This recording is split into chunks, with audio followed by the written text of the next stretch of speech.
भूत प्रेत आत्मा या उसके ऊपर अचानक चीजें बस कहानियां होती हैं। अगर हाँ तो सुनिए ये।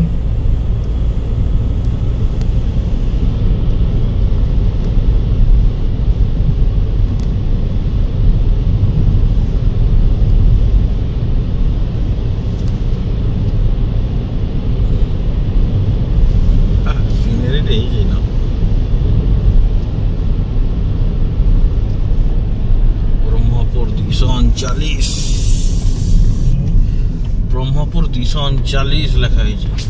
ସେନା ଘାଟି ବାଗରେ ଗୋଟେ ରେସର ମାକଡ଼ ମାନେ ଥିସନ୍ ସେ ଆगे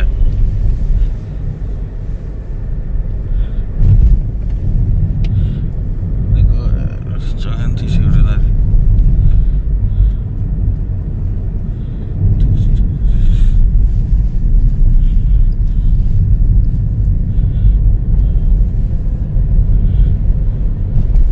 ଇ ଜାଗାରେ କୋଡି କଟଲା ଯେ ଠିକ ଅଛି ନେଲା ନା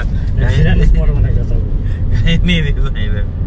एंदा जगह एक्सीडेंट नहीं हो जिन लोग कसो से चलावे तो लोग रे प्लान रास्ता रे लोग उल्टे देवे के देवे स्पीड नहीं ना इटा जन माल फाल खाइ रे आसा इंदा जांगो एक्सीडेंट आका मयूरी कचे बोल टिके काटी नहीं वाला लेट आला गला वाला तापर एबे कान जनो इटा पावर स्टीयरिंग जन नहीं दीदी जी जो एक्सीडेंट इथरे तीन प्रकार स्टीयरिंग मोड हो जे केनरा रखमी बोले केना ଗୋଟେ ଆକୁଟ ରେ କଟवा हेते स्मूथ करी छै गाना ଗୋଟେ बोलले अगर नॉर्मल मोड जा ଗୋଟେ स्पोर्ट्स मोड होचे बोलले हां स्टीयरिंग और सिग्नल सेटिंग होचे कि निटा केनटा चलावे जे से ଗୋଟେ नॉर्मल कर देले ट्रक काटला बे काटबो बोलता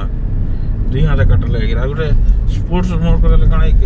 स्टैंडर्ड एनएच बना जे काम देते बोलन टिके टिके कटवा आ ଗୋଟେ केना करी आकुट रे कंट्रोल जे स्टीयरिंग बोलता ठीक बहुत फ्री होचे बोलता आकुट वाला भी गाड़ी कटवा बोलता